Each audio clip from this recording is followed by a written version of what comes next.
Bismillahirrahmanirrahim. Assalamualaikum warahmatullahi wabarakatuh. Perkenalkan, nama saya Ahmad Hermanto dari Perbandingan Mazhab 3.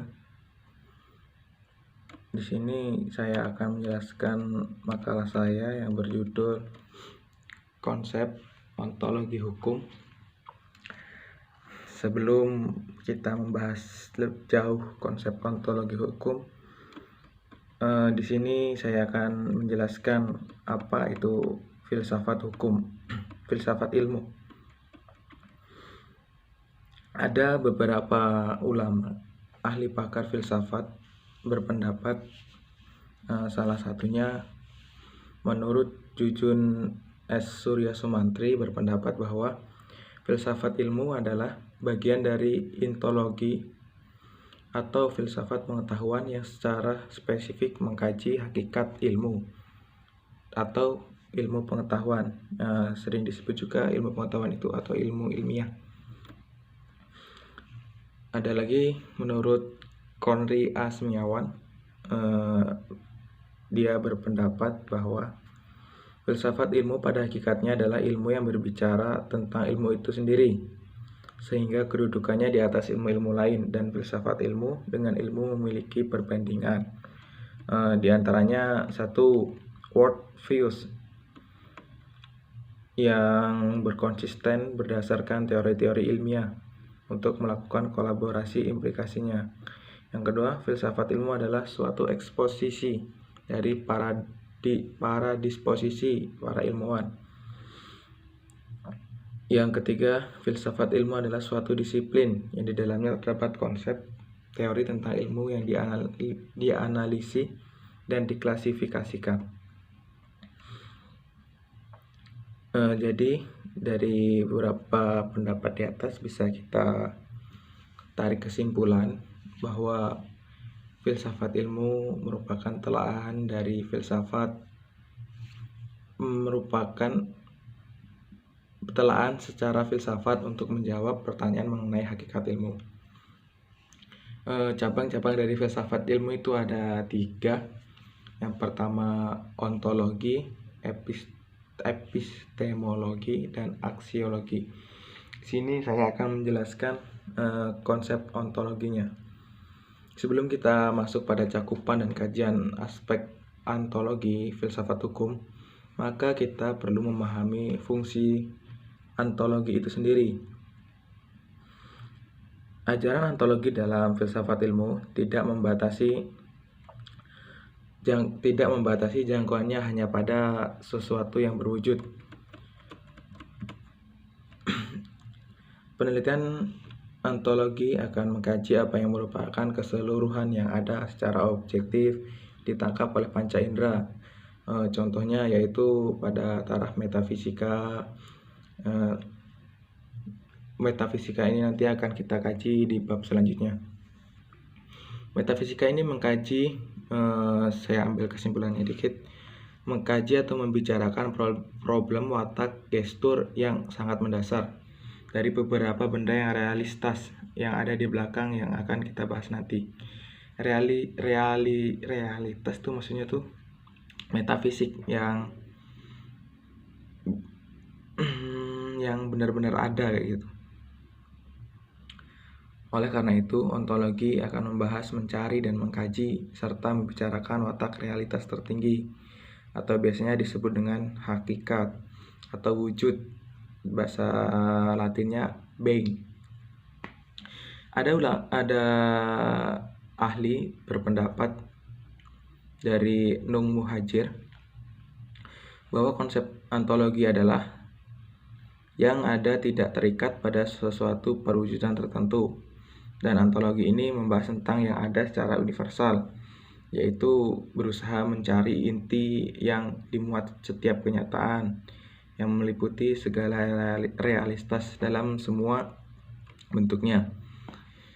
Maka dari beberapa penjelasan di atas bisa kita tarik kesimpulan bahwa objek kajian ontologi hukum meliputi bagaimana hakikat dari keberadaan atau wujudnya objek tersebut, serta bagaimana objeknya terhadap jangkauan penalaran atau nama lainnya adalah pikiran dan panca indera manusia.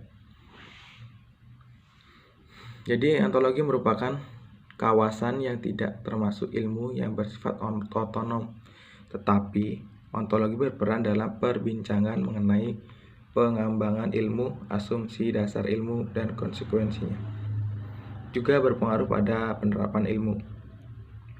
Ontologi ini merupakan sarana ilmiah untuk menemukan jalan untuk menangani suatu masalah secara ilmuwan. Sebagaimana telah disinggung di atas bahwa berpikir ontologis mempunyai corak kritis spekulatif, artinya pembahasan yang ada di dalam ontologi itu dimulai tanpa dasar asumsi, melainkan mengandalkan kreativitas akal, yaitu inspirasi dan ilham. Metode abstraksi digunakan ontologi untuk mencari kejelasan tentang dunia fakta seluruhnya, sampai pada pengertian fundamental. Dalam persoalan pengembangan ilmu pengetahuan ini, Van Persson mengatakan bahwa tidak ada ilmu yang selesai.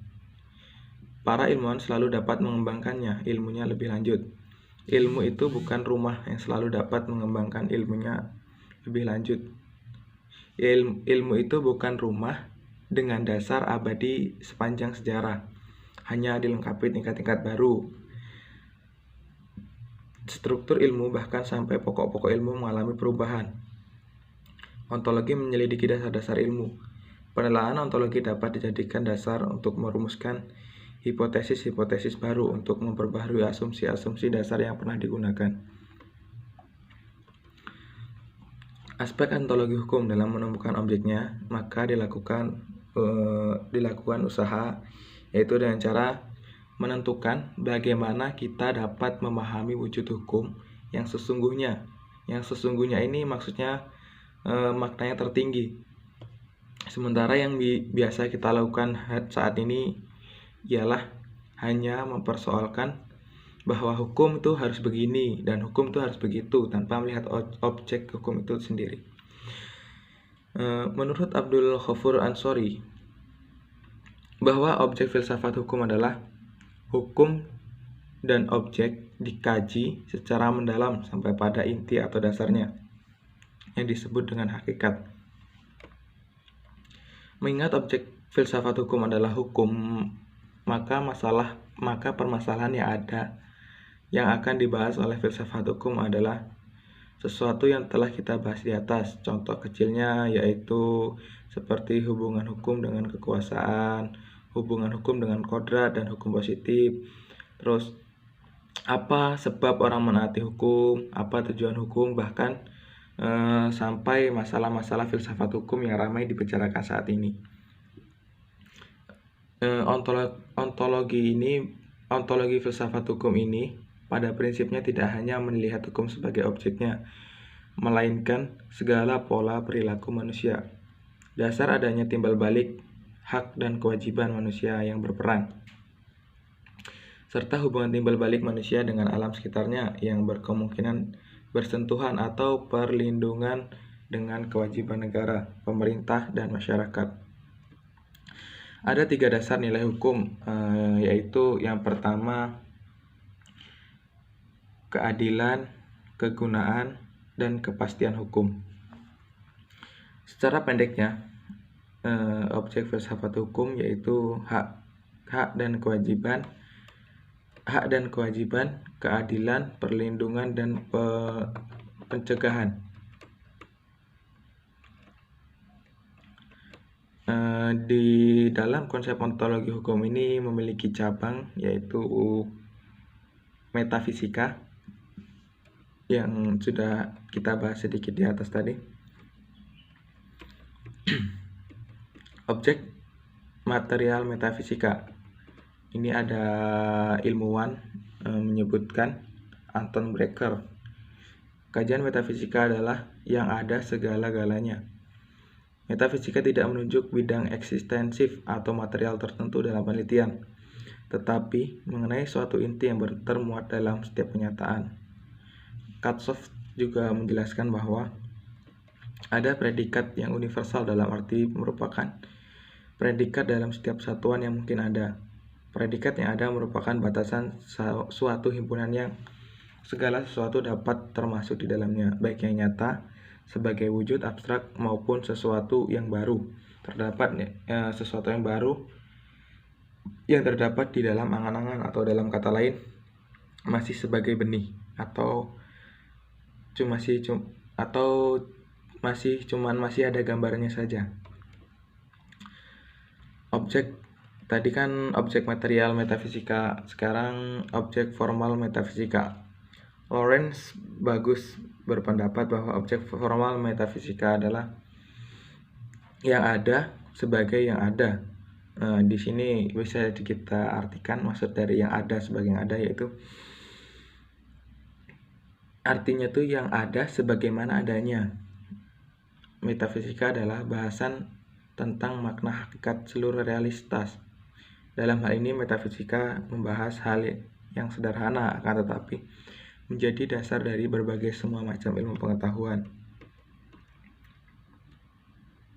Sudut pandang yang pertama yang sering kita sebut dengan pendekatan kuantitatif dan pendekatan kualitatif. Pendekatan kuantitatif yaitu pendekatan yang membahas tentang kuantitatif, pendekatan yang membahas tentang kuantitatif atau hubungan dengan angka atau jumlah realitas yang terdalam. Permasalahannya adalah realitas terdalam tersebut tunggal atau jamak. Jadi agar mudah kita pahami, kalau pendekatan kuantitatif itu membahas tentang yang berhubungan dengan angka yang sifatnya itu bisa tunggal dan jamak. Sedangkan pendekatan kualitatif yaitu pendekatan yang membahas tentang realita terdalam. Jadi beda dengan kuantitatif tadi. Pendekatan ini sering memunculkan aliran-aliran materialisme, idealisme, naturalisme, dan hylomorphisme. Sedangkan pendekatan kuantitatif akan memunculkan aliran paralelisme, pluralisme. Di sini juga dijelaskan metafisika dan problemanya. Kata metafisika dan ontologi itu kadang-kadang dipahami berbeda-beda dan kadang-kadang dipahami sama. Secara bahasa, kata metafisika berasal dari Yunani, yaitu ta metafisika, artinya sesudah atau di belakang realitas fisik. Sedangkan ontologi berasal dari kata to on beyond, merupakan bentuk netral dari un dengan bentuk genetifnya ontos, yang artinya yang ada sebagai yang ada, a being as being, itu bahasa Inggrisnya. Untuk mengatasi pemahaman kedua untuk kedua pemahaman di atas itu, orang kemudian banyak menggunakan skema dari Christian Wolff yang membagi metafisika ke dalam dua cabang besar, yaitu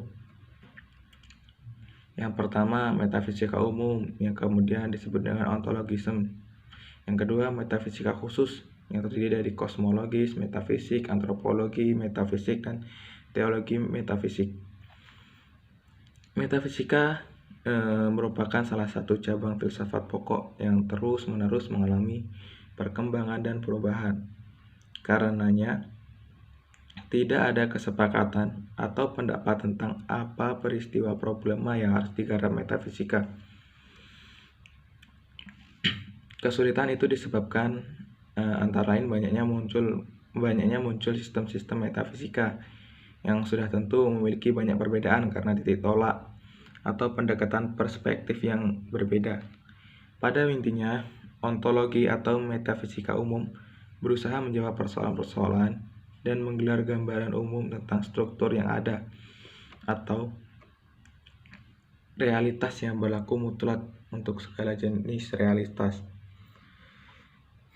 Metafisika sesungguhnya mengarah kepada pembentukan sistem-sistem.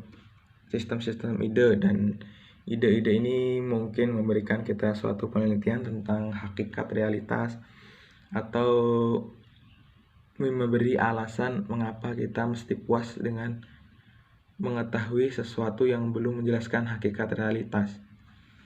Bersama dengan metode penguasaan yang diketahui, metafisika membicarakan watak yang sangat dasar atau ultimate dari benda atau realitas yang berbeda di belakang pengalaman langsung atau immediate experience. Persoalan yang muncul dalam pembahasan metafisika biasanya di antara lain, yang pertama ada yang pertama biasanya ada dan bukan ada. Di sini Aristoteles membatasi tugas metafisika sebagai pembahasan tentang ada sebagai ada itu sendiri, atau bahasa Latinnya bing qua bing, ya seperti itulah.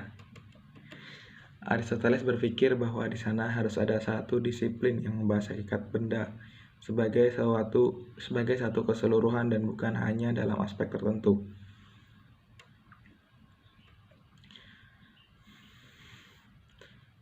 Setiap metafisika berbicara tentang ada karena setiap metafisika berusaha menyajikan perihal yang sangat umum atas struktur segala sesuatu. Selanjutnya, aspek ontologi dari segi ilmu. Pada dasarnya menurut Jujun S. Surya Sumantri tadi, filsafat ilmu merupakan telaahan secara filsafat yang ingin menjawab berbagai pertanyaan mengenai hakikat ilmu, seperti objek apa yang telah ditelaah ilmu, bagaimana wujud yang